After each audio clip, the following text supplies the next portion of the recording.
So today is Sunday. I can't believe I've gotten through this week. It's been a weird week. But I was watching Picard, the finale of it. And, there's some really interesting thoughts that have occurred for me. One of them is that I'm 35 years older than when I first watched it. And so are all the actors that were in it, and they talked about the difference in your attitude about stuff and your life and everything. And I thought, yeah, one of the things I'm finding since I've lost Al is people go, oh, but you were single before you married him. And I'm like, that's like 40, 40 years ago. There's a big difference between being in your 30s and being in your 70s of being alone. And, when I found I had gotten this wonderful little, I actually thought it was a pendant, and then I opened it up and it's a working clock. But the thing that I loved about it wasn't that it was a working clock so much, is that it wasn't digital. I actually had to figure out how to tell time. And that was one of the things I noticed on Picard that really I fell so much in love with was they went back to what worked. They actually went back to what worked. The Enterprise, even though it was antiquated by all the new ones compared to all the new ones, it actually worked better because it wasn't so intertwined and everything. And to me, it had a real revelation about the one thing I've always said is we're so addicted to the internet and we're so lacking human interreactions anymore. Everything is online. I mean, this is going to be online. I mean, I'm guilty of the same thing.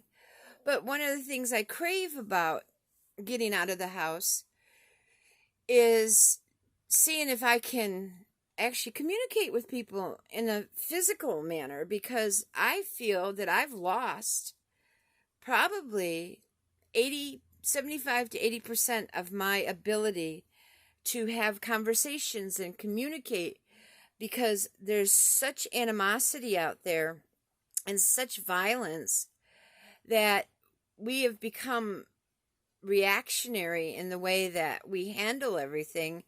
And I think that was one of the issues I noticed on the new Picard, and the actors talked about how they wanted to go against some of Gene Roddenberry's attitude, which was everything was going to be peaceful, we're all going to get along and everything, but we don't. And like I was realizing that how I coped in my 30s before I married my husband is not going to work in my 70s. I'm in a world that is so different and it is so explosive. And I mean, I can just look at somebody and, well, this is what apparently is happening. I mean, we had a little girl and her daddy playing ball, and the man, because the ball ran into the guy's yard, shot him. I mean, come on, people. Or the little girls that were in the wrong driveway and they got shot, or the one that came up to a car and thought that it was the Uber. And this is the thing I don't understand. How do we get any kind of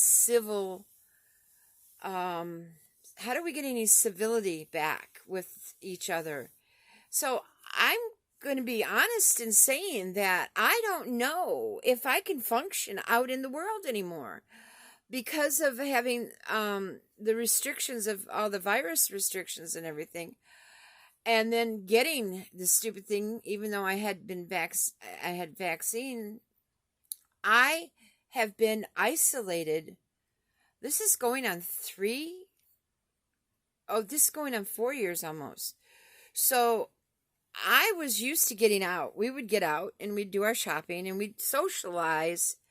And even before the virus problems, we noticed people were already at such a level of explosiveness.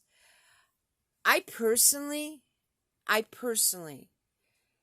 do not know if I will ever feel safe again. At this point in my life, I do not feel safe. I have an absolute, unadulterated fear of being out by myself. And the majority of that is the societal violence and everything, but also the reality that I don't have the strength I had in my 30s. And I've had, since the age of 6 months, I've had disability issues my whole life. And yet, even in my 30s, I felt that at least I could get up and move and go and whatever. But now with the aging on top of all the other societal weirdness that's out there, I don't feel safe. In fact, I've realized I don't even feel safe where I live, because we're already having cars broken into, and we're having people having very angry arguments with each other. And I live in a community that is very the people don't really communicate with each other. There's no real socialization going on, and they shut their doors and they lock their doors, and we're done. They don't really talk to anybody. So that isolation on top of what I've already had, I am so thrilled that they did the series Picard, because what it did for me is it put into action so many of the things that we humans have been experiencing. And I know people complained that the first 2 seasons were not that great, and there were issues. I will be honest with you. The first one I loved, but then I always loved Star Trek anyway, and I love Picard, And the second one was a little confusing, but it had some real life event things. As someone who had been abused as a child and had been in a violent situation, I understood the second season pretty well. I actually had thought it was not that great because I missed the last show. Then I got to see it. The third season was equivalent to a 10-week movie. It was so much packed into it and so much stuff. But you know what? It's interesting for me. I actually got joy. I just, like, when I saw the Enterprise, I just screamed with delight. And my husband's picture is up by the TV, and I'm going, see, Al, there it is. There's our Enterprise. It's not gone forever. And then to see how they ended this series, which I thought was really fascinating. I know there's some people that are criticizing it, but I thought when John Delancey as Q says to Jack, because Jack says, well, I thought this was all over with my dad. And he goes, well, it is with him, but now it's your turn. And that is the truth. The Next Generation, and that's what they were called, Star Trek, The Next Generation. They're going to be doing things that the previous generation didn't do, because the society has changed, the world has changed. Anyway, this is just something rambling in my head, because I'm going to go watch it again. I mean, I've only seen it like 3 times already. And the last one is the one that just blows me away, so I just keep watching it, because it made my heart sing on some levels. I cried my eyes out on others.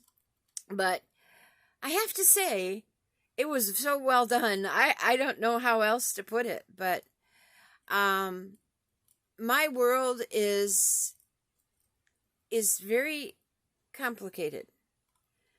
And, and like today when I saw this, and I found one of my costume pieces I had made for one of the conventions we used to go to.